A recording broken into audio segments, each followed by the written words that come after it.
சென்னை மாதவரத்தில் தனியார் திருமண மண்டபத்தில் லிப்ட் பழுதானதில் 11 பேர் சிக்கிக் கொண்டிருக்கிறார்கள். அவர்களை தீயணைப்புத் துறையினர் பத்திரமாக மீட்டுள்ளனர். விவரங்களோடு செய்தியாளர் அசோக் இணைந்திருக்கிறார். அவரோடு பேசலாம்.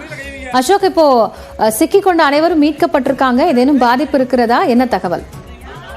காயத்ரி, அதாவது மாதவரம் அருள்நகர் பகுதியில் தனியார் திருமண மண்டபம் ஒன்று இன்று ஒரு சுப நிகழ்ச்சி ஒன்று நடந்துள்ளது. நிச்சயதார்த்த நிகழ்ச்சி.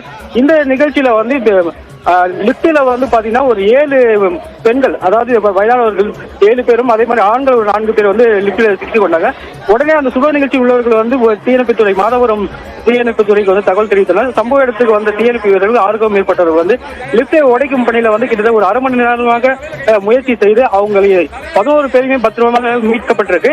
இதுல லிப்ட்ல ரொம்ப அதிக நேரம் இருந்தனால அவங்க வயதான காரணத்தினால அவங்க மூச்சுத்திறன் ஏற்பட்டிருக்கு. உடனே அதுக்கான இதுவும் முதலுதவியும் கொடுக்கப்பட்டிருக்கு. காயத்ரி,